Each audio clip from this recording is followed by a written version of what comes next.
All right, so now we know what knives are for, and we know how to take care of them. So now we're going to look into how to use them the best. So today we're going to cut up a couple different vegetables, doing a couple different cuts. But we're going to start off with honing our knife. Anytime we pull this knife out, we want to make sure to hone it. And when we're done using it, we want to hone it before we put it away again. That's going to keep the metal, all the metal pieces aligned and sharp, and it's going to extend the life of our blade. We'll start off with this here onion, and we're just going to get the top and the bottom off of it and cut it in half. This is going to go fast. If you're doing multiple onions, you always want to do each process at once. You want to pick up and set down that knife as few times as possible to be more efficient. So we would top and bottom everything, then we would cut everything in half, and then we would take the paper off of everything. All right, and once everything is clean off of the paper, we're going to pinch the onion and roll forward so the knife is riding on these knuckles. And we're just going to go up and down, pulling back as we go, moving the knife with the knuckles, and we're going to do a Julienne cut, which is just slices or sticks.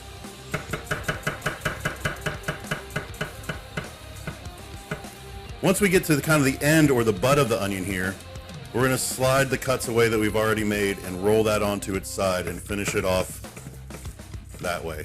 Because what we don't want to have happen is the onion to fall over while we're cutting, and that's where a cut comes into play. So again, we're going to start off with the widest part in the back. This is the most stable part of the onion. Pinch and roll forward. And of course you can go slower, one at a time. No one's judging. No one's in your kitchen telling you you're not moving fast enough, unless it's a professional kitchen, and then they're going to yell at you anyway. And then you can do a little bit of a rocking motion there if you want. It's a little bit more controlled and a little bit less violent than the straight up and down chopping. And there we have a Julienne onion. We would do this for caramelized onions. We're going to want to Julienne them. So our Julienne onions are going to be great in salad. They're going to be great in a saute. I like to do this cut for my caramelized onions. And there you have it. So now we're going to show how you move from a Julienne into a mince. And we're going to do that with this red pepper. Now, we don't need to hone the knife again unless it was starting to feel a little bit on the dull side. A lot of times you'll notice if you cut up a bunch of tomatoes, you'll start to feel it kind of snag.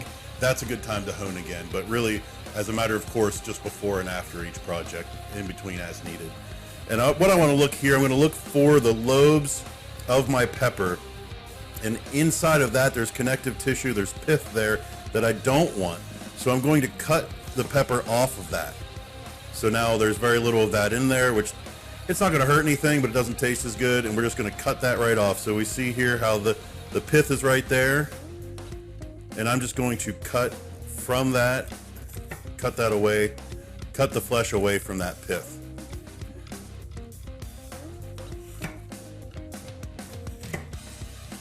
We got a little one left here.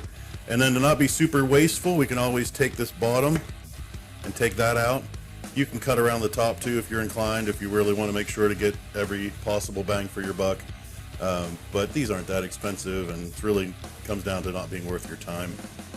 And then this piece, usually, it's not super pretty. If you're doing a mince, you could mince it up, or I just eat it.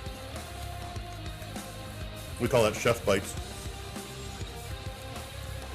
Now, if your knife is sharp, you're not going to have any problem cutting through the skin.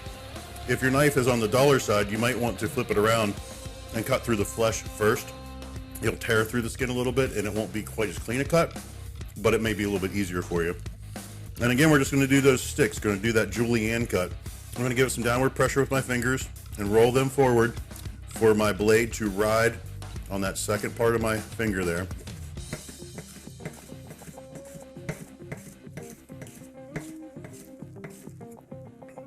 Being careful there towards the end. Now I have my Julienne peppers. Nice, pretty, even.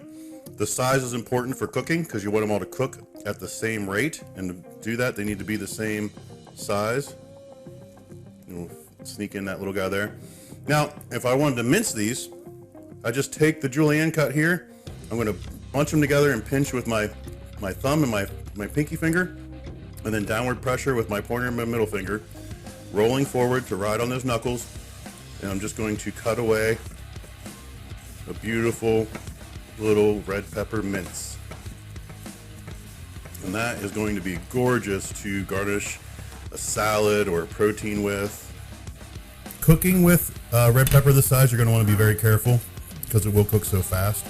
And when you move things across your board with your knife, it's okay to use the blade, just make sure you use it at an angle.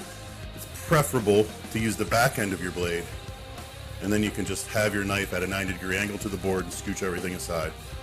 All right, folks, so there you have it. We julienned up some onions, we minced up some red pepper, and these are both super versatile vegetables, so I'm interested to hear what you think I should cook with them.